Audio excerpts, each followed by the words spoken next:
अस्सलाम वालेकुम। प्रोग्राम सहाफ़ी में मतीउल्लाह जान और मेरे आज दो बड़े मेहमान इरफान कादर साबिक़ अटॉर्नी जनरल फॉर पाकिस्तान और माजिद निज़ामी सीनियर सहाफ़ी और तजज़ियाकार।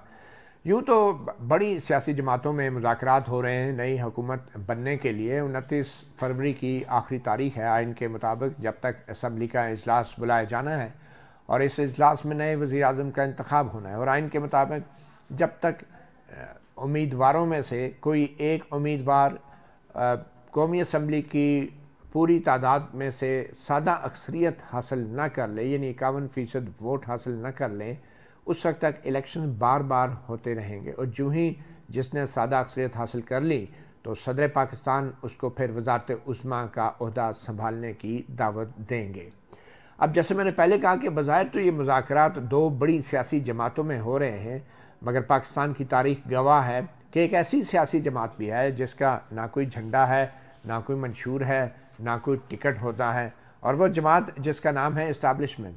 तो आज इसी इस्टेब्लिशमेंट के किरदार के हवाले से जब सुप्रीम कोर्ट ऑफ पाकिस्तान में बिलावल भुट्टो अपने नाना जुल्फ़िकार अली भुट्टो के मुबैना अदालती कत्ल के एक सदारती रेफरेंस की समाअत देखने के लिए आए, तो उसके बाद बाहर आके मीडिया से गुफ्तगू के दौरान जब उनसे ये सवाल हुआ कि भुट्टो शहीद ने इतनी बड़ी कुर्बानी दी जमहूरियत के लिए, मगर इसके बावजूद भी जमहूरियत कमज़ोर है और आज भी तमाम सियासतदान इस्टेब्लिशमेंट के दर पर खड़े होते हैं, तो क्या भुट्टो की कुर्बानी के बाद ऐसा होना चाहिए था? और इस सवाल के ऊपर बिलावल भुट्टो का क्या जवाब था, पहले हम आपको वो सुनाते हैं और फिर अपने मुअज़्ज़ज़ मेहमानों की तरफ जाएंगे इस सवाल के साथ कि क्या आज ये सवाल बनता है या नहीं। जुल्फ़िकार अली भुट्टो शहीद की इतनी बड़ी कुर्बानी के बाद आज तो मुल्क में जमहूरियत होनी चाहिए, मगर आज भी आप समेत तमाम सियासतदान उसी इस्टेब्लिशमेंट के साथ समझौते करते हैं हुकूमत में आने के लिए। जिस इस्टेब्लिशमेंट ने क्या आज इस्टेब्लिशमेंट मजबूत नहीं है? जान साहब, आपका क्या सबूत है कि मैं इस्टेब्लिशमेंट के खिलाफ तमाम सियासतदान नहीं तमाम तनाव आपने तमाम में मुझे शामिल किया है। आपने इंटरनेशनल मीडिया पे और national media, excuse me, let me make my point, आपने नेशनल मीडिया पे और इंटरनेशनल मीडिया पे एक सबूत दिए बगैर ये इल्ज़ाम मुझ पे लगाया कि मैं सौदा कर रहा हूँ। तो अब अदालत में हम खड़े हैं, अगर आपके पास सबूत नहीं है तो वो बताएं, अगर सबूत है तो मुझे बताएं कि कौन सा सबूत है कि मैं सौदा कर रहा हूँ। जी बिलावल साहब, मिस्टर चेयरमैन खुद मान रहे हैं, करते रहे। जी जी मिस्टर चेयरमैन, सवाल सुन लीजिएगा। मिस्टर चेयरमैन, चीज पे सौदा किया, मैं पार्टी की बात कर रहा हूँ, आपने सर आप समेत पार्टी तमाम। मिस्टर चेयरमैन, ऐसे नहीं चलता, ऐसे नहीं चलते। जब आप जर्नलिज्म करते हो तो आपको जर्नलिज्म के भी उसूलों को पे खड़े होना चाहिए। अगर कोई मौलाना या कोई और कोई बात करता है तो आप उनसे पूछें। मेरे ऊपर इल्ज़ाम लगाने से पहले आप वो सबूत पेश करें कि अगर मेरा मुलाकात हुआ भी सही, तो क्या उस मुलाकात में मैं जमहूरियत और आइन का बात कर रहा था या मैं अपने आप का बात कर रहा था? क्यों आपने सर? वो आपके ऊपर है या मेरे ऊपर है, वो दूसरा सवाल है ना। तो सौदा उसका नहीं बनता है। तो आप अगर ये इल्ज़ाम लगा रहे हो तो आप बड़े मेहरबानी सबूत लेकर आए, वरना आपसे ये उम्मीद नहीं था कि आप बगैर किसी सबूत के साथ मेरे ऊपर कोई इल्ज़ाम। तो इरफान कादर साहब, आपने तो इस्टेब्लिशमेंट को भी बहुत करीब से देखा है और सियासी जमात को भी बहुत करीब से देखा है, सियासी जमातों को, तो आप नहीं समझते कि इन दोनों के बीच हमेशा से समझौते होते आए हैं और आज भी समझौते के तहत ही सब कुछ हो रहा है अगर हुकूमत भी बनती है तो? देखें, ये चीज़ जो है ये बिल्कुल आप सही फरमा रहे हैं, होती आई है, लेकिन एट द सेम टाइम बावजूद कि ये चीज़ होती है, इसको कोई भी नहीं मानता और कोई मानना चाहता भी नहीं है। और आप जो है हमेशा इतना सख्त सवाल करते हैं कि अगला जो है जो जवाब देने वाला होता है वो जिस तरफ भी जवाब दे वो मुश्किल में फंस जाता है। तो इसलिए आपसे भी मेरी यही रिक्वेस्ट है कि आप भी इतने सख्त सवाल ना किया करें। हम सब इंसान हैं, फरिश्ता तो कोई नहीं है इस मुल्क में। तो हमें इस मुल्क के जो हालात हैं उनको मद्देनज़र रख के चलना पड़ता है। हम कोई यूटोपियन जगह पे तो रह नहीं रहे। बाकी ये आपकी बात ठीक है कि जो हमसाये मुल्क है वहाँ पे आहिस्ता आहिस्ता इस्टेब्लिशमेंट का इन्फ्लुएंस जो है वो कम हो रहा है। वो यहाँ भी मेरा ख्याल है आने वाले वक्त में कम होगा। तो ये वाला डायरेक्ट सवाल जो इस तरह का है, आप आइंदा मेरी आपसे रिक्वेस्ट है कि थोड़ा सा इज्तनाब करें, तो आहिस्ता आहिस्ता मैं समझता हूँ कि इस्टेब्लिशमेंट ख़ुद भी पीछे हट जाएगी। जी माजिद निज़ामी साहब, आप इरफान कादर साहब की इस बात से एग्री करते हैं कि सवाल ही नहीं उठाना चाहिए, और आपके ख्याल में सियासतदान क्यों गुरेज करते हैं सरेआम ये तस्लीम करने से कि वो बुनियादी तौर पे समझौते करते हैं और इस्टेब्लिशमेंट से आज भी समझौते हो रहे हैं? आप क्या कहेंगे आज के हालात के हवाले से? जी बहुत शुक्रिया। मेरी तो राय ज़रा मुख्तलिफ है कि सियासतदानों को ख़ुसूसन अवाम को और सहाफ़ियों को जवाबदेह होना चाहिए और उन्हें हर तरह के सवालात का खंदा पेशानी से सामना करते हुए अपनी गलतियों को, कोताहियों को भी कबूल करना चाहिए।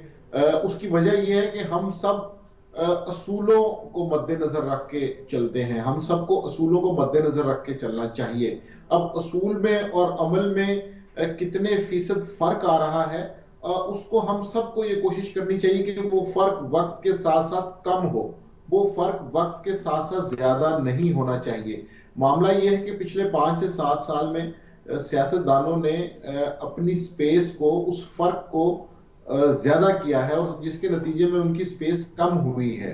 सो इसलिए मेरी राय में हमें असूलों को सामने रखते हुए उस फीसद को, उस खलीज को कम करना चाहिए ताकि सियासतदानों की भी स्पेस बढ़े, मीडिया की भी स्पेस बढ़े और जमहूरियत की भी स्पेस बढ़े। लेकिन अफसोसनाक बात यह है कि गुज़िश्ता 5 से 7 साल में ये तमाम स्पेस कम होती गई है। अच्छा, क्या ये सवाल बनता नहीं है कि एक तरफ तो हम जुल्फ़िकार अली भुट्टो शहीद की कुर्बानी को रिकग्नाइज़ करना चाह रहे हैं और एक तारीख़ी गलती को दुरुस्त करना चाह रहे हैं, मगर दूसरी तरफ वही गलतियां हम दोहराए जा रहे हैं जो गलती जिसकी बुनियाद पे भुट्टो ने कंप्रोमाइज़ करने से इनकार किया और जान की कुर्बानी दी। क्या आज हम वही कंप्रोमाइज़ कर रहे हैं या नहीं कर रहे? क्योंकि आपने सुना बिलावल भुट्टो ने कहा कि उन्होंने अगर बात भी की इस्टेब्लिशमेंट से तो जमहूरियत और आइन की बात की। तो आपके ख्याल में बात करना और यूँ ब्रीफिंग्स लेना या पॉलिटिकल मैटर्स इवन डिस्कस करना, क्या ये भी समझौता नहीं है? बिल्कुल है। और मुझे लगता है कि जुल्फ़िकार अली भुट्टो की फांसी के बाद शायद सियासतदानों ने भी एक असूल वज़ा किया और वो असूल ये था कि इस्टेब्लिशमेंट को बतौर प्लेयर उन्होंने तस्लीम कर लिया और सब ने ये सोचा कि हमें इस हद तक आगे नहीं जाना चाहिए। हम 1988 से लेकर अगर अब तक की सिंध के आईजी के साथ जो सूरत हाल पेश आई थी वहां तक आए तो हमें पीपल्स पार्टी का रवैया भी इस लिहाज से ऐसा लगता है कि उन्होंने जगह जगह पर कॉम्प्रोमाइजेस किए ताकि वो अपनी सियासी जिंदगी को बढ़ा सकें। सो मुझे लगता है कि जुल्फ़िकार अली भुट्टो की फांसी का जो एक नुकसान हुआ या सियासतदानों ने उसके ऊपर रीथिंक किया, वो ये था कि हमें इस्टेब्लिशमेंट से इस हद तक लड़ाई मोल नहीं लेनी चाहिए और उससे एक कदम पीछे ही रहना चाहिए। मियां नवाज शरीफ की जद्दा रवानगी हो या लंदन रवानगी हो, वो भी इस बात का सबूत है। बेनज़ीर भुट्टो का MNRO वो भी इस बात का सबूत है कि सियासतदानों ने एक मजमूई फैसला किया और उन्होंने एक नया उसूल ये बनाया कि उनके साथ बतौर प्लेयर डील करना चाहिए, बल्कि उनके खिलाफ आवाज नहीं उठानी चाहिए। ठीक, चलें अब थोड़ा सा आगे चलते हैं। इरफान कादर साहब, सुप्रीम कोर्ट का तफसीली फ़ैसला आ गया है ताहयात नाअहली का, मगर एक बड़ी दिलचस्प बात है और सितम ज़रीफ़ी देखें कि नवाज शरीफ साहब की ताहयात नाअहली तो सुप्रीम कोर्ट के फ़ैसले में ख़त्म हो गई, मगर उसके साथ ही नवाज शरीफ साहब ने एक ख़ुद साख्ता ताहयात नाअहली अगर मैं कहूँ अपने ऊपर लागू कर लिया है और बज़ाहिर वो अब वज़ीर आज़म भी नहीं बनने जा रहे।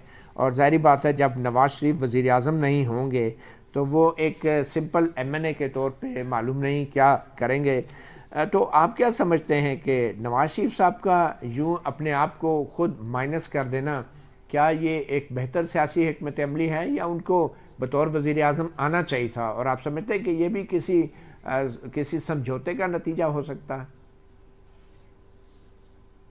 देखिए, उनकी ताहयात नाअहली जो ख़त्म हुई है उसका अब इस चीज़ से कोई ताल्लुक़ नहीं है कि क्योंकि एक कभी ताहयात नाअहली थी तो उन्होंने अपने आप को ताहयात जैसे खुद ही नाअहल कर लिया, तो इन दोनों में आपस में कोई मुताबिकत नहीं है।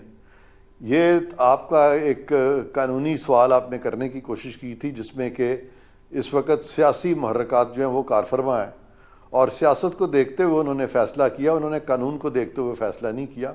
इस वक्त उन्होंने सियासी मसलहत को सामने रखा है और वो समझते हैं कि उनके लिए ये वक्त जो है वो साजगार नहीं है कि वो पाकिस्तान के वज़ीर आज़म बने। ऐसा क्यों है वो आप इस पर रोशनी डाल सकते हैं।